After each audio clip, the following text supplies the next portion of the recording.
माझा असा अनुभव आहे, की बरेचसे कर्मचारी आणि अधिकारी एकला चलो रे भावनेमध्ये काम करत असतात. हां. एकला चलो म्हणजे काय? मी जंगलाचं कन्झर्वेशन करतोय, माझं काम मी बरोबर करतोय. बाकी कोण मला प्रश्न विचारते, त्यांच्या समस्या घेते, याच्याविषयी मला घेणं-देणं नाही.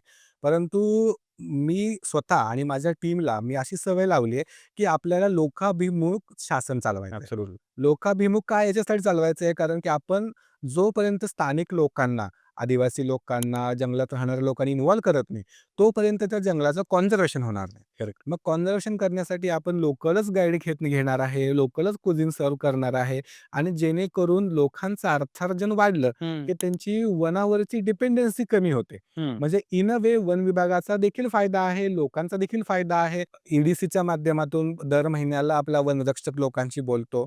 लोकांच्या ज्या समस्या असतील 1926 हेल्पलाईनवरती ते देखील आम्हाला सांगतात. त्या समस्येचं देखील निराकरण करतो. बरं. अशा पद्धतीनं it is two way conversation. हं. एका पद्धतीनं कन्व्हर्सेशन चाललं तर समस्या निरसन होणार नाही. म्हणून आम्ही डायलॉग करणं आणि एक्सप्लोर विथ फील्ड डायरेक्टर आणि आजची जी यूथ जनरेशन आहे, जेन झी आहे, यांच्यापर्यंत नेचरचं काम पोहोचवण्यासाठी Instagram असेल, राइट. Twitter असेल, अशा माध्यमातून आम्ही पोहोचायचा प्रयत्न करतोय. बरोबर, बरोबर.